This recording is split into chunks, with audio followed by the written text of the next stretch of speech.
God, I don't know anything. So much more depth, so much more detail, the concepts are so much harder, and not getting upset and crying.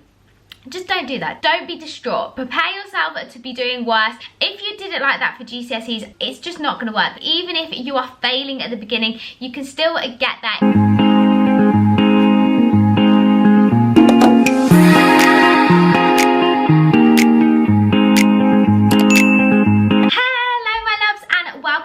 To my channel. So today I'm going to be sharing my top 10 crucial tips on how to survive and smash sixth form and get you through these next 2 years. Now, these are all essential tips that I wish I'd known in year 12 or 13, or maybe I did know them but didn't actually listen to them, and they just would have made my life so much easier if I'd have stuck from them from the get-go. If you're new here, it would mean so much if you would stick around and subscribe. There really is something for everyone here on this channel.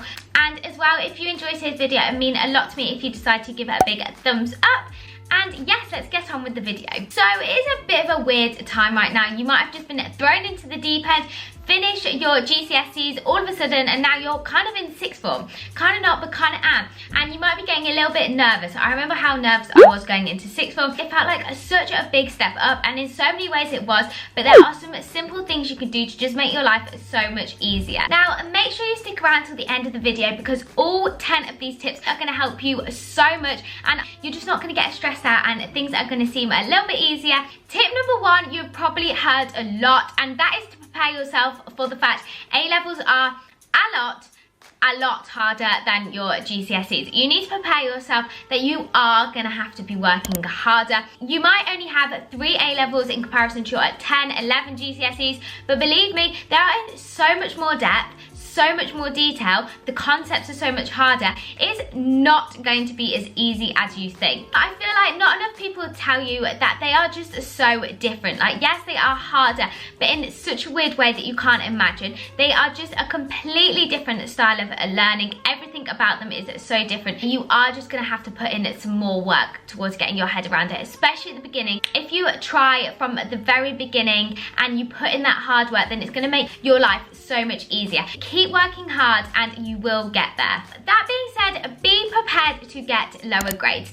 Tip number 2 is don't be so upset and don't be too hard on yourself if, especially within the first few months, you're getting nowhere near where you got. If you've gone from being a straight A-star student in GCSEs, you're not going to suddenly be getting A's and A-stars in A-levels. They just don't come to you like that. You don't all of a sudden go into your A-levels and be like, oh my gosh, I'm amazing at this. It really does take the hard work to get there.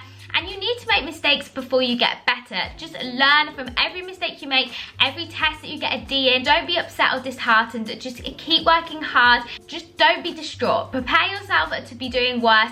That's okay, that's normal. You have 2 years to get to where you want to be, and your A-star in GCSEs just isn't going to compare to the exams in A-level. An A-star is like a D in A-level, let's put it like that. So you don't need to beat yourself up. I remember the first few months of maths, I was getting like E's and just crying every day about it. I didn't need to work myself up like that. I would have been absolutely fine, and I did get there in the end. So it just goes to show, even if you are failing at the beginning, you can still get there. I have a really amazing tip for this later on in the video, but the most important thing is to see where you're going wrong, but don't get so stressed out about it. Sixth form is so like that. Just don't let the whole thing stress you out. Not that I listened to that. A lot of tears were shed for sixth form, but my life would have been a lot better. Believe it or not, stressing out too much does so much harm and absolutely no good. You're just going to get yourself worked up, and you could spend that time so much more productively and not getting upset and crying.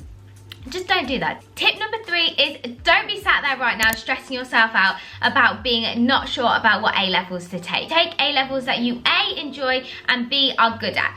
It's all very good being sat here being like, yeah, take A-levels that you enjoy. Just choose something that you enjoy. But if you found them really hard at GCSE, I would not take them at A-levels, because it's just going to be that much harder, and you're going to make your life so much harder. So take A-levels that you enjoy, because you're going to have to put in a lot of extra work, so you actually need to find these subjects interesting, but also ones that you are good at. And also, I would start with 4. If your school's anything like mine, we were allowed to take 4 A-levels and then drop one. Don't take 4 A-levels till the end. That's a whole nother story for a whole nother video, but please don't do that. If you take 4, you can get a real flavour of all of them. You can work out really easily which ones you're enjoying more, which ones you're enjoying less. So I started with biology, chemistry, geography and maths, and then I actually ended up hating geography from week 1. I swapped geography for economics for a little bit, hated economics as well, so I was just like, nope, I'm just going to stick with biology, chemistry and maths.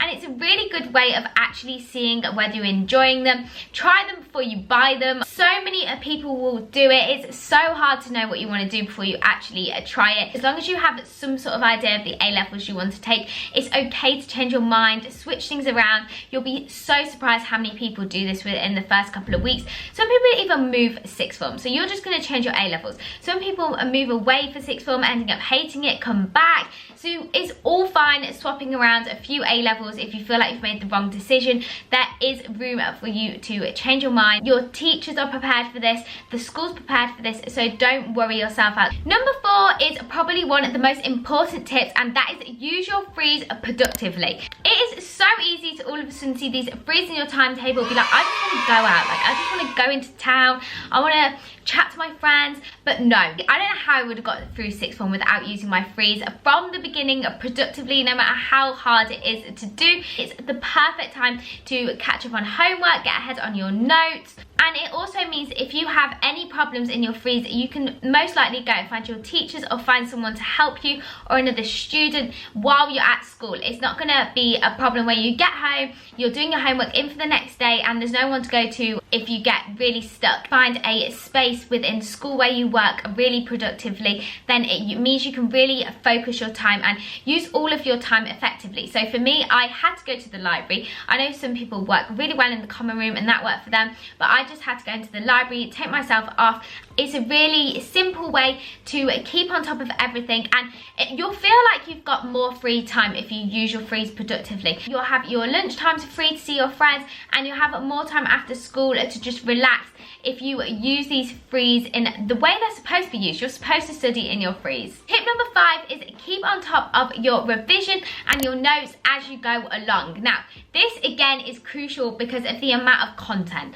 Especially if you take biology, please prepare yourself for a lot of content. So what I used to do is after every lesson, I used to like to condense my notes. I know some people like to make flashcards, so I'd always go through and condense my notes and make revision notes after every lesson. This way it meant if there was like a test or something, I'd already kind of revised by writing the notes, and then I could properly revise from each set of the notes that I'd made. And it means that you build your knowledge as you go along, and it doesn't get this overwhelming amount to do. It also means that you can kind of check as you go along just to make sure you are keeping up with the content and you do understand everything. It means that you're never going to be left feeling like, God, I don't know anything. And number 6, I actually feel like I was pretty good at, and that is to make sure you keep organised. I'm a bit of an organised freak, and if things aren't organised, then I just get so stressed out. But if you don't keep your things organised, you're going to end up with thousands of pieces of paper everywhere. I have friends like this, and I don't know how they do it. Their bag was just filled with pieces of paper. It wasn't organised. I don't know how they found anything. Oh, I just couldn't do it. Folders. You're going to need loads of plastic folders. I got all different colours for different subjects and different teachers. So I had 2 teachers per subject, and they used to have a different colour. And then I took poker pads to write in, because then you can really nicely rip them out and put them in their plastic sleeves. That way, if you spill your coffee or your water over your folder, like I've done on many of occasions, it's not all going to be completely ruined. The folders are going to protect them, so I really would recommend this. And then I would get a little diary. So you can either get like a big diary, or I used to just love this little diary by Kiki K. I'll stick the link in the description bar below. But it meant it wasn't too big, and it really nicely fitted in my bag. And then on each day of the week, I just write a to-do list, and it means that when I can get home, I can really easily see what I've got to do. It's just so important to write everything down. Even the minute it pops into your head, write it down so you know you need to do it, else you're just going to forget. There's going to be so many lessons, so many things you need to do. And then in terms of folders, how I like to organise it is I'd always have a little day folder just this size to take in one chapter with me, and then all the work that I needed, and I had the same per subject. So you've got 3 folders at the most, even if they were different teachers. And then at home, I used to have a big folder like this big per teacher, and every time I finished a chapter with a teacher, I would go home and put it into the big folder.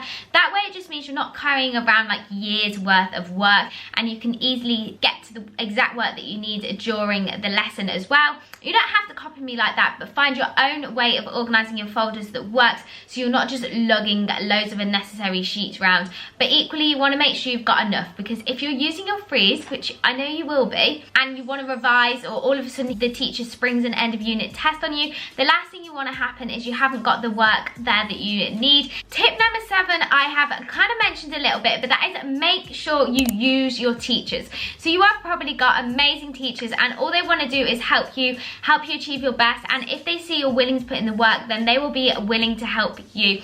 And make sure you keep on top of it. So if you have an issue, don't just sweep it under the rug. I know it can be a lot easier to just pretend you know what you're doing, but it's going to catch up on you one day. So if you find a problem, go and ask for help, ask for extra work at that subject, do it 10 minutes extra at the weekend on it. Just make sure you don't leave concepts that you don't understand, or go to the extra courses. So for me with maths, it wasn't something that came easily to me, let's just put it like that. I found it so hard.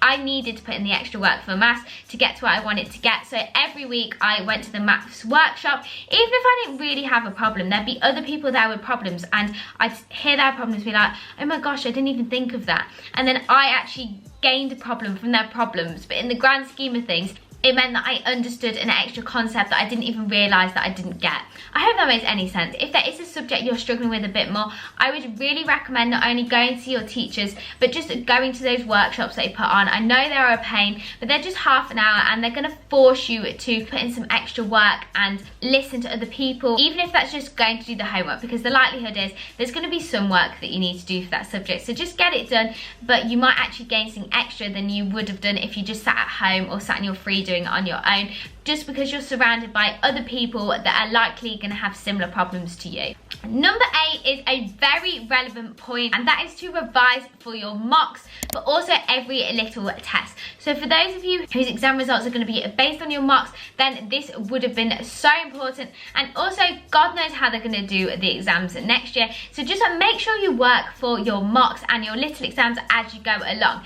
Again, this really helps build up your knowledge. It's literally proven that if you go over a concept more often, then it's going to stick better. Make sure you really do revise for those tests. You want to put in the work then, and then build on your knowledge instead of having this massive amount to do at the end.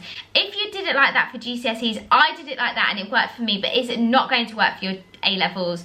It's just not going to work. To be prepared to be lectured about university. There's going to be a lot of talk about university from year 12 onwards. Even when you get there, you're going to hear the year 13s banging on about doing personal statements, UCAS, and it's going to start to stress you out.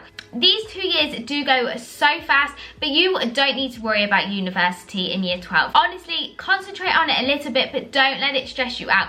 I wasted so much time in year 12 and 13 worrying about university that I've never actually even gone to yet. Applying to university itself is not as bad as everybody makes out. Doing your personal statements, get it done in the summer. It's really not that bad. You can do it in the summer between year 12 and year 13 if you know what you're doing. If your teachers are hammering into you that you need to go to university, don't think about it too much until you have to. Just let it come naturally. You're going to work out as you go along. You need that time to see which A-levels you're enjoying, and even if you decide what course you want to do, the likelihood is you can change it whenever you want, really. I feel like schools make out that applying to universities is such a big deal, and yes, it is really important, but you can change around so easily. So just don't get too stressed out about it is my biggest advice. Kind of let it go in one ear, out the other until it's actually important and deadlines are coming up for it.